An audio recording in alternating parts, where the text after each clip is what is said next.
My name is William Rodriguez, and 3 years ago I thought moving to Oakwood Heights would provide the perfect family neighborhood where my wife Carmen and I could enjoy our retirement while watching our grandson Miguel grow up in a safe community that respected law enforcement and supported family values. After spending nearly 3 decades protecting this city from real criminals, drug dealers, and violent offenders who actually threaten public safety, I was looking forward to quiet evenings in my backyard, teaching Miguel to throw a baseball while listening to the sounds of a peaceful neighborhood where children could play without fear. Oakwood Heights marketed itself as a family-friendly community designed for working professionals who valued security, property maintenance, and the kind of suburban tranquility that comes from having neighbors who respect each other's privacy and children's right to enjoy normal childhood activities. The HOA fees were reasonable at $195 monthly, and the covenants emphasized community cooperation, family activities, and maintaining an environment where children could grow up safely surrounded by supportive neighbors who understood that family gatherings and birthday celebrations were normal parts of suburban life. For the first 2 years after moving in, Oakwood Heights felt like exactly the community Carmen, and I had envisioned for our retirement and Miguel's visits. Neighbors helped each other with yard work, children played together in the common areas, and the monthly HOA meetings focused on playground maintenance, community events, and practical issues like landscaping and street repairs, rather than petty complaints about normal family activities that define healthy neighborhood life. The trouble started when Kenneth Morrison moved into the largest house on Heritage Drive in April 2022. At 57, Kenneth had the soft appearance of someone who'd spent decades behind a desk, complaining about other people's work, while never contributing anything meaningful to his community's welfare or safety. He'd made his money through insurance claims adjustment, spending 30 years finding reasons to deny coverage to accident victims and disaster survivors, developing the kind of cynical worldview that sees threats and violations in every normal human activity.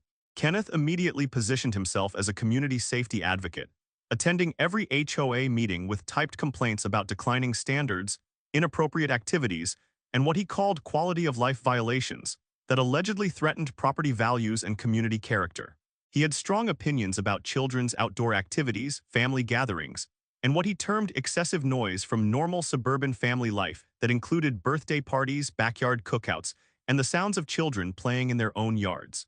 Within 6 months, Kenneth had maneuvered himself onto the HOA board by promising to restore community tranquility through enhanced enforcement of peace and quiet standards that would protect residents' investment in suburban serenity.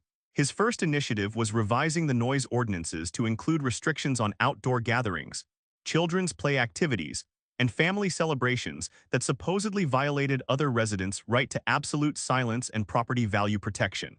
The irony wasn't lost on me that Kenneth's complaints focused on exactly the kind of normal family activities that make neighborhoods safe and desirable places to raise children. As a law enforcement professional, I knew that communities with active families, children playing outdoors, and neighbors who knew each other were the safest places to live because criminal activity thrives in anonymous, isolated areas where nobody pays attention to their surroundings or cares about their neighbor's welfare. Kenneth's harassment began subtly with his morning patrol routine, walking slowly past my property while photographing my backyard, documenting what he called potential noise violations from Miguel's swing set, his friends' laughter, and the sound of our dog barking when children played too close to the fence. His clipboard became a constant companion as he appointed himself the neighborhood's noise enforcement officer, timing our family activities and maintaining detailed logs of what he considered inappropriate disturbances to community peace. The harassment escalated when Kenneth began filing complaints with the HOA board about my family's outdoor activities, claiming Miguel's birthday parties violated noise ordinances despite being held during normal daytime hours with typical childhood celebration sounds. He documented our weekend barbecues as excessive smoke production that allegedly violated air quality standards, and complained that our guests' vehicles created traffic congestion on our quiet residential street during family gatherings. Kenneth's strategy became clear when he started calling the police department about my family activities, filing noise complaints about children playing, reporting suspicious gatherings when we had relatives over for dinner, and claiming that our outdoor cooking created fire hazards that threatened community safety. Each call required police response, wasting department resources on investigating normal family activities while real criminals operated elsewhere in the city. The breaking point came during Miguel's 10th birthday party on a Saturday afternoon in September. We'd invited 8 of his school friends for a backyard celebration featuring hamburgers, hot dogs, birthday cake, and the kind of innocent childhood fun that should be celebrated rather than criminalized. The children were playing cornhole, parents were chatting while supervising their kids, and I was grilling burgers when Kenneth appeared at our fence line with his phone, clipboard, and the kind of righteous indignation that comes from someone who's never experienced real problems. "This noise is unacceptable," he announced loud enough for everyone to hear, his pink dress shirt already showing sweat stains despite the mild weather. Children screaming, music playing, smoke everywhere. This is exactly the kind of disturbance that destroys property values and community character. "If you don't shut this down immediately, I'm calling the police to report a public nuisance." Carmen tried reasoning with him, explaining that it was our grandson's birthday party and would be over by evening. But Kenneth was already dialing 911 while pointing at the children like they were dangerous criminals rather than 10-year-olds eating cake and playing games on playground equipment. That's when I realized Kenneth had made a fundamental miscalculation about who he was targeting with his harassment campaign. He'd assumed I was just another suburban grandfather who could be intimidated through police complaints and legal threats about noise violations. What he didn't know was that I was the chief of police whose department he'd been systematically abusing through false reports, fraudulent complaints, and manipulation of emergency services for his personal vendettas against families who dared to live normal lives in his presence. Kenneth's final mistake was underestimating his opponent while simultaneously providing me with evidence of systematic abuse of police resources through false reporting, designed to harass families whose children's activities offended his antisocial worldview. He thought he was calling the police on some suburban family's birthday party. What he'd actually done was file a false police report with the police chief, who had the authority to investigate every fraudulent call he'd ever made, while building criminal cases that would send him to jail for abusing emergency services. That evening, as Miguel opened his birthday presents, while his friends' parents shared stories about their own childhood birthday memories, I sat on my deck thinking about Kenneth's threat to call police on a child's birthday party. The irony was perfect. This man who'd been systematically abusing police resources was about to discover that his latest target had the exact authority needed to expose his criminal behavior and hold him accountable for every false report he'd filed. The war was about to begin, and Kenneth had no idea that his next phone call to 911 would be answered by officers who reported directly to the police chief, whose family he'd been harassing through fraudulent emergency calls. Some battles choose you, and protecting my grandson's right to celebrate his birthday without police harassment was exactly the fight I'd trained my entire career to win. Kenneth's first official assault came on a humid Tuesday evening, when I found him standing at my fence line with his clipboard pink dress shirt already showing sweat stains as he photographed my backyard grill, while speaking into a digital recorder about fire hazards and smoke violations that existed only in his imagination. The smell of his cologne mixed with evening barbecue smoke, as he scribbled notes with the intensity of someone documenting war crimes against suburban tranquility. "Evening, Chief Rodriguez," he called out with fake friendliness, his voice carrying across the quiet neighborhood. "Just conducting the routine safety assessment required by HOA fire prevention protocols. Your outdoor cooking setup appears to violate several recently updated community safety standards that protect residents from smoke exposure and fire hazards." The violation notice he handed me was professionally printed on Oakwood Heights HOA letterhead, complete with fire marshal citations and a 14-day deadline for compliance. The document was a masterpiece of bureaucratic intimidation, citing fire codes, air quality regulations, and community safety requirements that supposedly applied to my backyard grill, despite my professional knowledge that residential outdoor cooking was specifically exempted from commercial fire regulations. Kenneth had done extensive research, consulting with insurance adjusters, fire safety companies, and legal services to create the appearance of legitimate safety concerns, while systematically targeting normal family activities through selective interpretation of fire codes that didn't actually apply to residential property. The violations ranged from inadequate fire suppression equipment to excessive smoke production to what he termed unsafe propane storage that allegedly posed explosion risks to neighboring properties.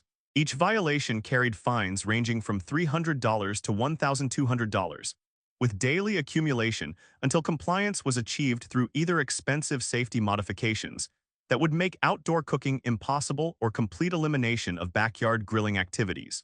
The total potential penalties exceeded $8,700, obviously calculated to force either ruinously expensive compliance or complete surrender of normal family outdoor cooking that had been perfectly legal for decades. The genius of Kenneth's strategy was its systematic complexity designed to overwhelm families with technical requirements that appeared legitimate while actually violating common sense and established residential property rights. Most homeowners would be intimidated by fire marshal citations, confused by safety code references, and financially pressured by accumulating penalties that threatened their ability to enjoy their own property.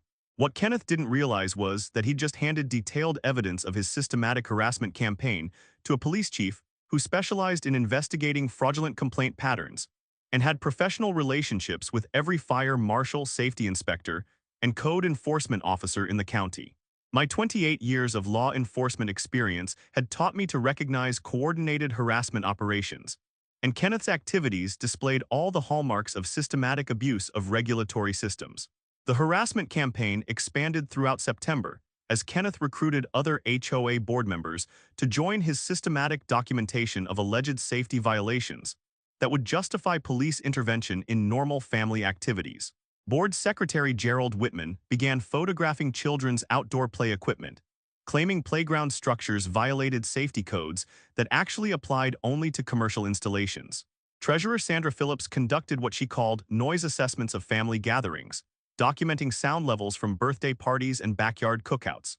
The coordinated nature of their activities revealed this wasn't random neighbor complaints, but an organized campaign to eliminate family activities through systematic abuse of safety regulations and police resources. The participants had assigned roles, followed documented procedures, and maintained detailed records designed to create legal justification for police intervention in normal suburban family life. My law enforcement training had taught me to recognize conspiracy when I saw it, and Kenneth's operation displayed classic characteristics of organized harassment campaigns that used legitimate regulatory systems to target victims through systematic false reporting, designed to waste police resources, while intimidating families into compliance with unreasonable demands. The escalation continued when Kenneth began filing complaints with city agencies about my family activities, demonstrating either remarkable ignorance of police procedures or criminal intent to waste emergency resources through systematic false reporting. The fire department received detailed reports about unsafe outdoor cooking practices that allegedly violated fire codes designed for commercial operations, not residential grilling activities. The Environmental Health Department got complaints about smoke from my backyard grill supposedly violating air quality standards that actually applied to industrial operations, not family cookouts. The building department was told my outdoor cooking area violated construction codes that had nothing to do with residential property improvements or normal backyard activities. Each complaint triggered official investigations that forced me to take time away from police duties to meet with inspectors, provide documentation proving Kenneth's allegations were false, and defend normal family activities that had been perfectly legal throughout my law enforcement career. The irony was devastating. While I was protecting the city from real criminals, some suburban coward was systematically abusing city resources to harass my family through fraudulent complaints about birthday parties and backyard cookouts. Kenneth had essentially weaponized the regulatory inspection process, turning public safety agencies into unwitting accomplices in his harassment campaign designed to eliminate family activities that offended his antisocial preferences. The psychological warfare intensified when Kenneth began organizing community safety meetings to discuss what he called fire hazards and noise violations that threatened property values and resident safety. These gatherings, held in the community center, featured PowerPoint presentations about declining property values, insurance concerns, and safety risks allegedly caused by my non-compliant outdoor cooking and family gathering activities that violated community standards. Kenneth positioned himself as the safety advocate, fighting to preserve their investment against a negligent neighbor who refused to maintain appropriate fire safety and noise control standards. The meetings were carefully orchestrated propaganda sessions designed to build resident support for aggressive action against my family, while creating legal cover for his systematic abuse of police resources through false reporting campaigns.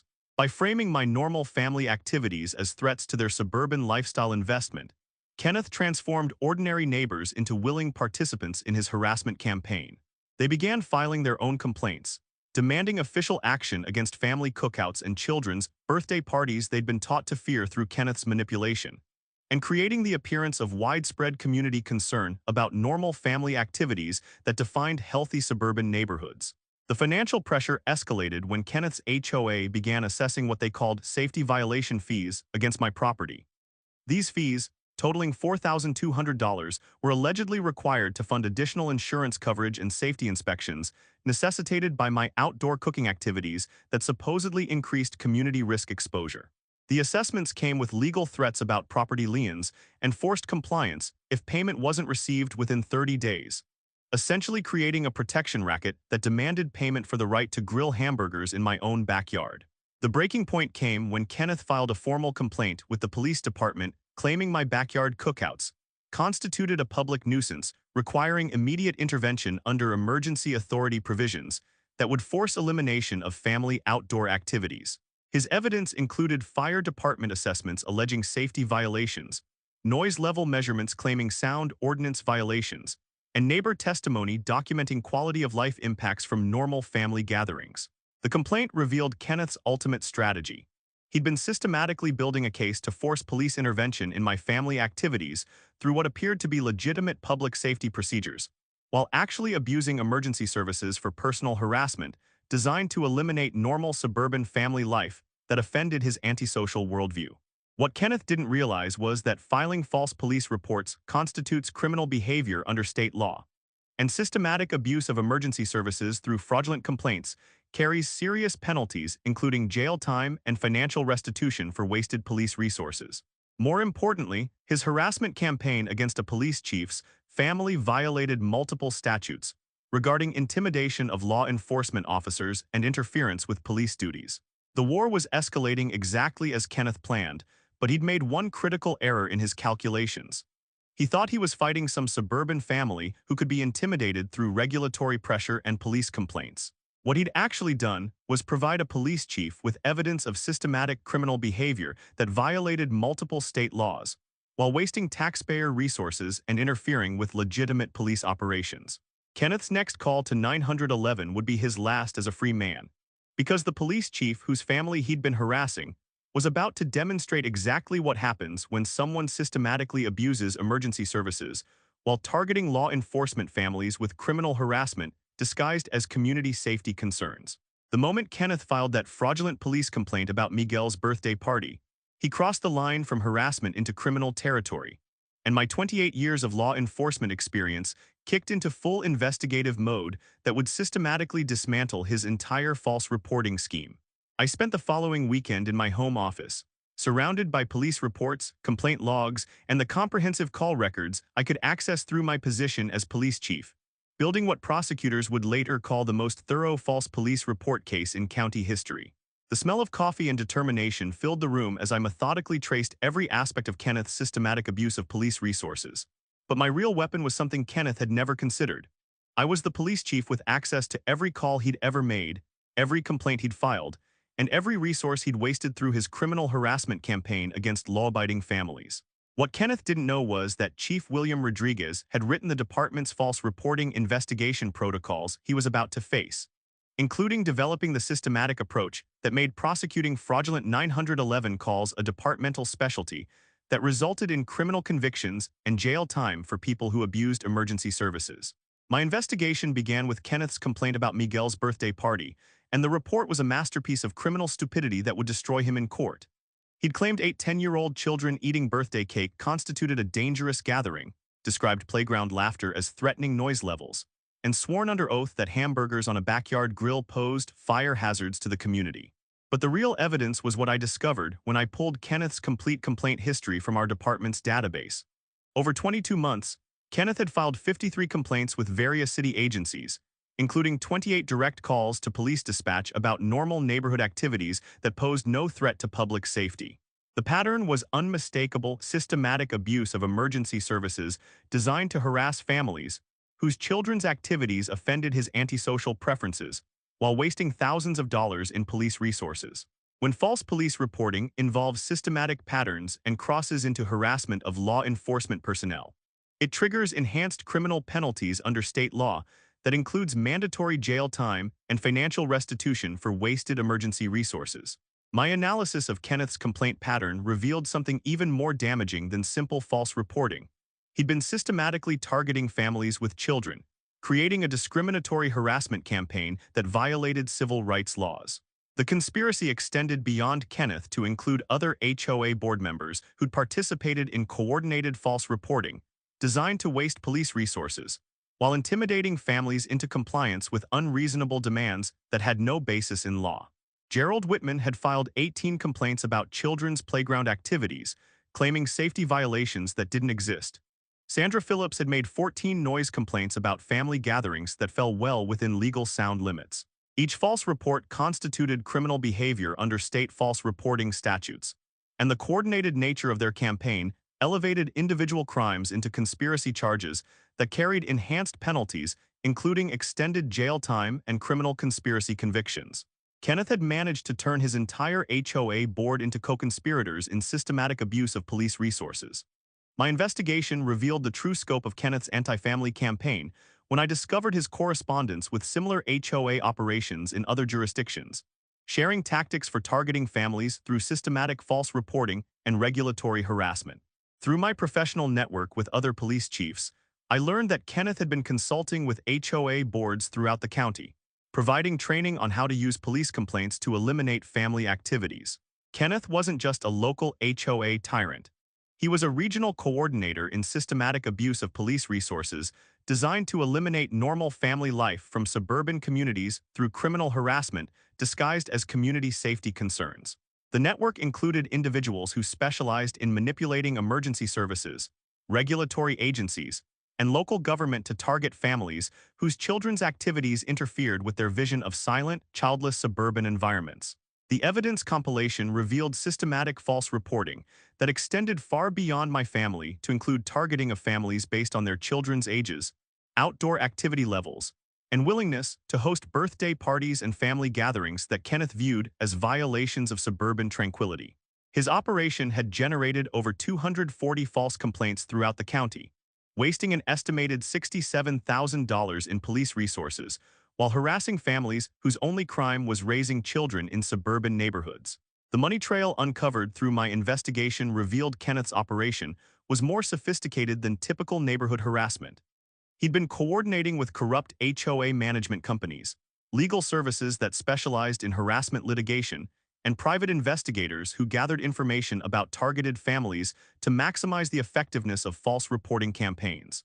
My law enforcement connections provided access to investigative resources that Kenneth never anticipated. The State Attorney General's office was immediately interested when I provided evidence of systematic abuse of emergency services affecting multiple jurisdictions. The county prosecutor assigned investigators who specialized in false reporting cases and had been looking for a high-profile case to demonstrate serious consequences for wasting police resources. The FBI's domestic terrorism unit became involved when evidence revealed Kenneth's network was systematically targeting families in multiple states, using coordinated false reporting to interfere with normal family life, while wasting federal resources through agencies that responded to his fraudulent complaints about air quality, fire safety, and noise violations.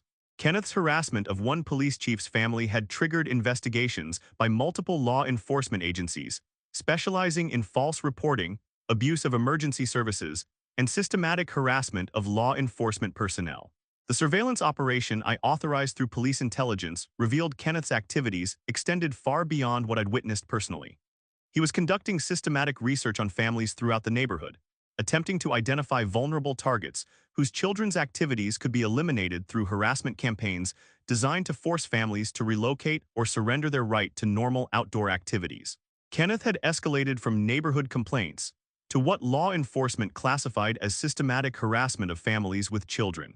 The most damaging evidence came when police investigators uncovered Kenneth's connections to anti-family extremist groups that opposed children's outdoor activities and sought to eliminate family gatherings from suburban communities through systematic harassment disguised as noise control and safety enforcement. The network included individuals with histories of anti-family activities and documented hostility toward normal childhood activities that they viewed as violations of adult peace and property values. Kenneth's operation was funded by organizations that opposed family-friendly communities and sought to eliminate children's outdoor activities through systematic abuse of regulatory systems and police resources, designed to intimidate families into compliance with unreasonable demands that had no basis in law or common sense. The evidence compilation took 5 months and filled 22 bankers' boxes with documents, recordings, call logs, and digital evidence that would destroy Kenneth's criminal enterprise. The county grand jury that reviewed the evidence returned indictments against Kenneth and 14 co-conspirators on charges including systematic false reporting, abuse of emergency services, conspiracy to waste police resources, and civil rights violations for targeting families with children. Kenneth faced additional charges for harassment of law enforcement personnel, systematic abuse of 911 services, and criminal conspiracy to interfere with normal family activities through false reporting campaigns that violated multiple state laws protecting families from harassment and children from discrimination based on their age and activity levels. My role in the investigation had to remain confidential until arrests were completed, which meant continuing to endure Kenneth's harassment while police investigators gathered additional evidence of his criminal enterprise. But every false complaint he filed, every fraudulent 911 call he made, every threatening communication he sent was being monitored and documented by law enforcement professionals who specialized in protecting families from systematic harassment. Kenneth thought he was wearing down my family's resistance through persistent false reporting and bureaucratic harassment designed to eliminate our outdoor activities. What he was actually doing was providing police investigators with overwhelming evidence for criminal case. Kenneth's desperation reached criminal insanity when he decided to escalate from false complaints to actually calling 911 during Miguel's 11th birthday party. And the moment he made that fatal mistake, police units were already positioned throughout the neighborhood to document every federal crime he committed while abusing emergency services. It was October 15th, a perfect Saturday afternoon with clear skies and gentle breeze, when Kenneth appeared at his fence line with his phone, clipboard, and what he claimed was justification for reporting a dangerous public disturbance that required immediate police intervention to protect community safety. The smell of birthday cake and barbecue smoke mixed with his cheap cologne as he stood there in his pink dress shirt and black dress pants. Absolutely convinced he'd found the emergency situation that would force police to shut down my grandson's birthday celebration and validate his months of harassment through systematic abuse of 911 services. What Kenneth didn't know was that police officers were already stationed throughout the neighborhood documenting his harassment pattern. Detective units were recording his phone conversations with dispatch, and I was coordinating the investigation that would capture every word of his confession to criminal abuse of emergency services. The 911 call Kenneth made was a masterpiece of criminal false reporting, complete with fabricated emergency details, exaggerated danger descriptions, and systematic lies designed to trigger maximum police response to a children's birthday party featuring 7 11-year-olds eating cake and playing on playground equipment. Kenneth had obviously prepared his false report in advance, creating a narrative of public danger that would justify immediate police intervention. My 28 years of law enforcement experience had taught me to recognize fabricated emergency calls, and Kenneth's report was obviously false to anyone familiar with actual public safety threats. He'd claimed loud music threatening neighborhood peace, when the sound level was normal conversation, described dangerous smoke conditions from a backyard grill that posed no hazard, and reported aggressive behavior from children playing tag in their own backyard. Kenneth had essentially filed a false emergency report, while simultaneously proving he had no legitimate safety concerns about normal family activities that occurred in suburban neighborhoods throughout America every weekend. The recording equipment police were using captured Kenneth's increasingly desperate attempts to convince dispatch that a children's birthday party constituted a public emergency requiring immediate police response. "This is a serious public safety situation," he insisted, his voice rising with fabricated urgency as he described playground laughter as threatening noise and birthday decorations as fire hazards. Multiple families are gathered in violation of community standards, creating smoke hazards and noise disturbances that threaten resident safety and property values. Every word was being recorded by police investigators, who would later testify that Kenneth had systematically lied to emergency services, while attempting to waste police resources on investigating normal family activities that posed no threat to public safety or community welfare. Kenneth's backup plan revealed the true scope of his criminal desperation when he began calling other emergency services, filing false reports with the fire department about smoke hazards from my backyard grill, and contacting environmental services about air quality violations from outdoor cooking that posed no actual environmental threat. The coordinated false reporting campaign demonstrated Kenneth's systematic approach to abusing multiple emergency services simultaneously, creating what investigators would later classify as criminal conspiracy to waste public resources through coordinated false emergency reporting designed to harass law enforcement families. The psychological warfare escalated when Kenneth began making threats that revealed his knowledge of my position as police chief, and his belief that harassment of law enforcement families would intimidate me into compliance with his unreasonable demands about eliminating normal family activities. "You think your police chief position will protect you," he said, pointing aggressively while his pink dress shirt stretched across his gut, sweat visible despite the mild weather. "But emergency services and public safety override personal relationships. Your law enforcement authority doesn't extend to violating community standards and endangering resident safety through inappropriate family activities."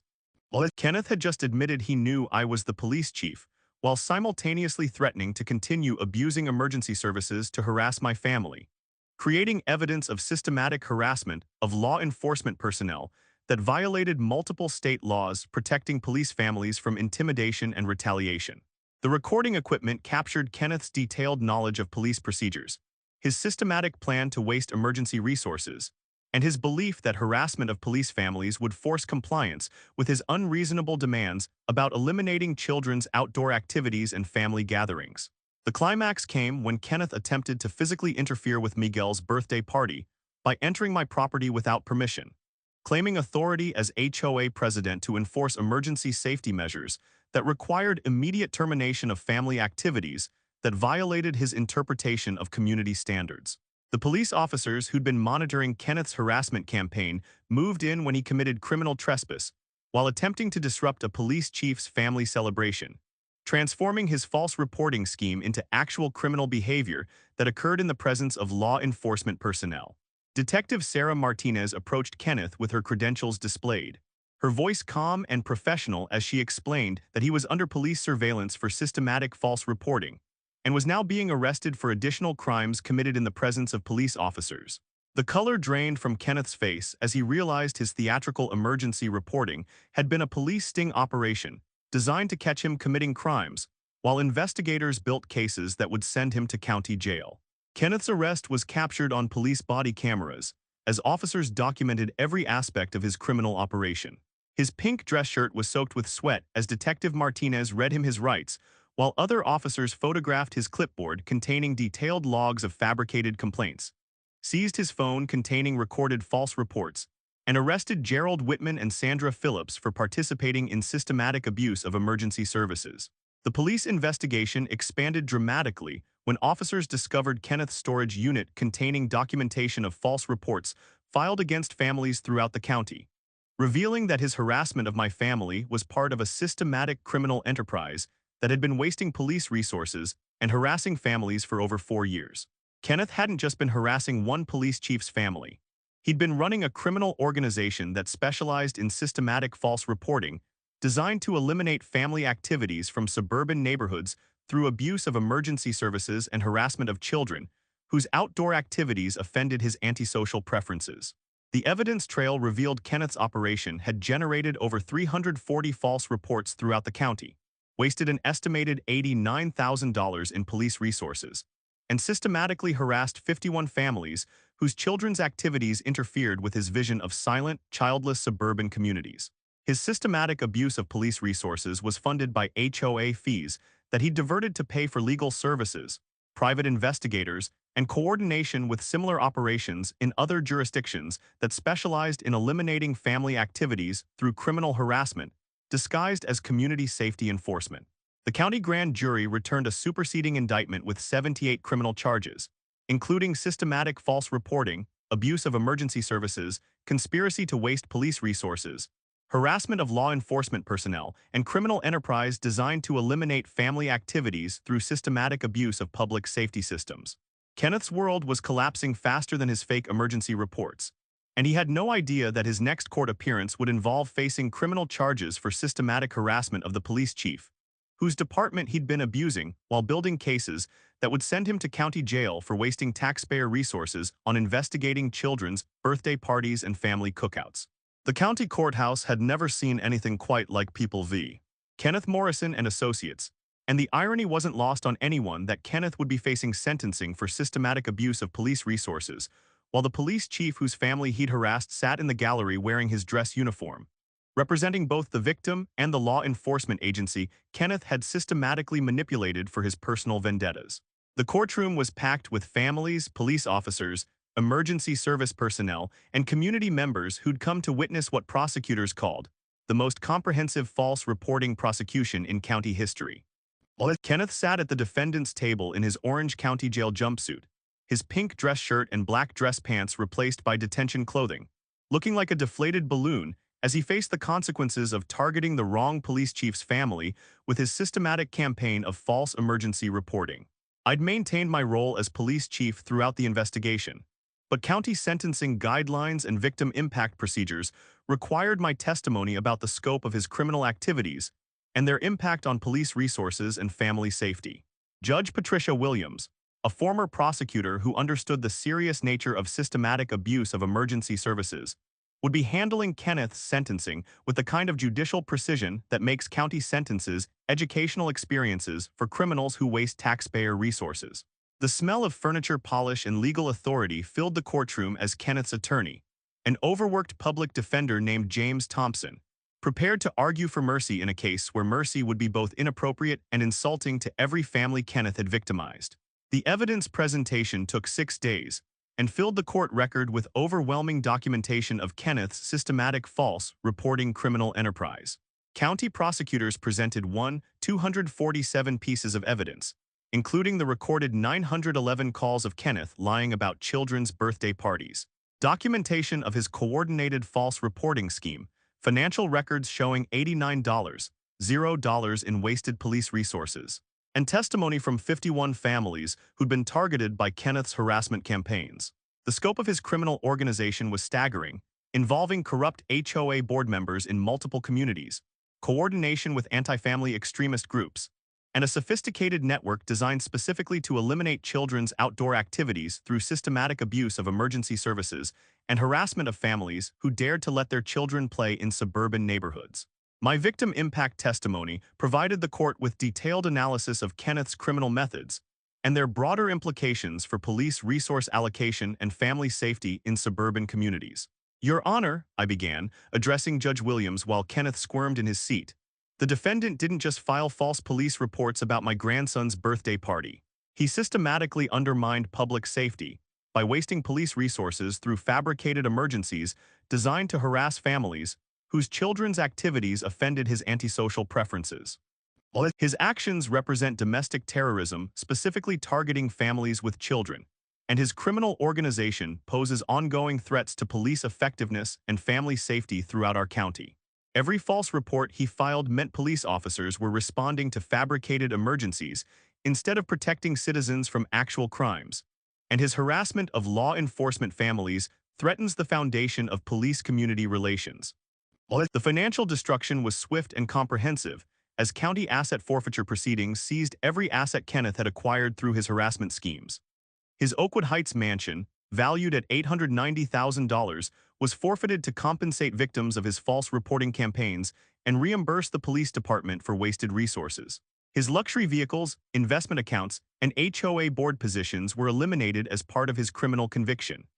Kenneth's entire lifestyle, built on harassing families and abusing police resources, was dismantled by law enforcement professionals who specialized in recovering assets from criminals who waste taxpayer resources. Kenneth's co-conspirators faced their own justice as the criminal organization he'd built collapsed under prosecution. Gerald Whitman received 16 months in county jail for conspiracy and false reporting, his HOA board position forfeited, and his reputation destroyed throughout the community. Sandra Phillips, who'd participated in coordinated harassment of families, received 14 months for systematic false reporting and abuse of emergency services that wasted thousands in police resources.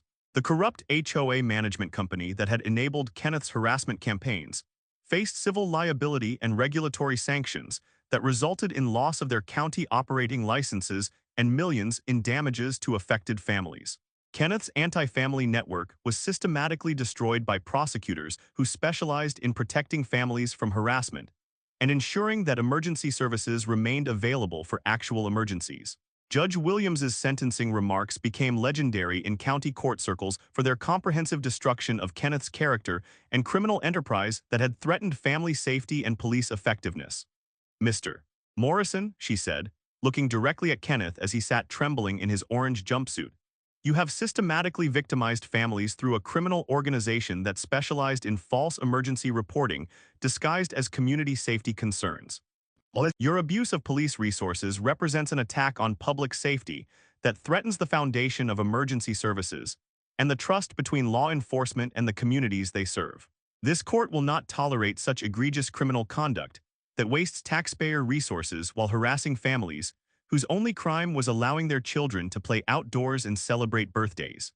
The sentence was devastating and final: 18 months in county jail without early release, followed by 5 years of supervised probation with restrictions on HOA activities, contact with families who had children, and residence in communities where children's outdoor activities were common. Kenneth would be 75 years old before his probation ended, and county supervision would prevent him from ever again living in family-friendly neighborhoods. The civil judgment was equally comprehensive as county court awarded $147,000 in damages for false reporting, systematic harassment of law enforcement families, and criminal waste of police resources designed to eliminate normal family activities. The judgment included restitution to every family Kenneth had harassed and full reimbursement to the police department for resources wasted investigating his fabricated emergencies. The legislative impact of Kenneth's case extended far beyond individual justice, as the County Council passed the Family Protection Act, strengthening penalties for systematic false reporting and creating enhanced protections for families whose children's activities are targeted through abuse of emergency services. The Rodriguez Amendment, named in recognition of my family's experience, established criminal penalties for harassment of law enforcement families and systematic abuse of police resources. Miguel's birthday parties became annual celebrations of family freedom, drawing neighbors who'd been afraid to let their children play outdoors during Kenneth's reign of harassment. Children now play freely in Oakwood Heights, their laughter echoing through neighborhoods where families no longer fear that normal childhood activities will trigger false police reports.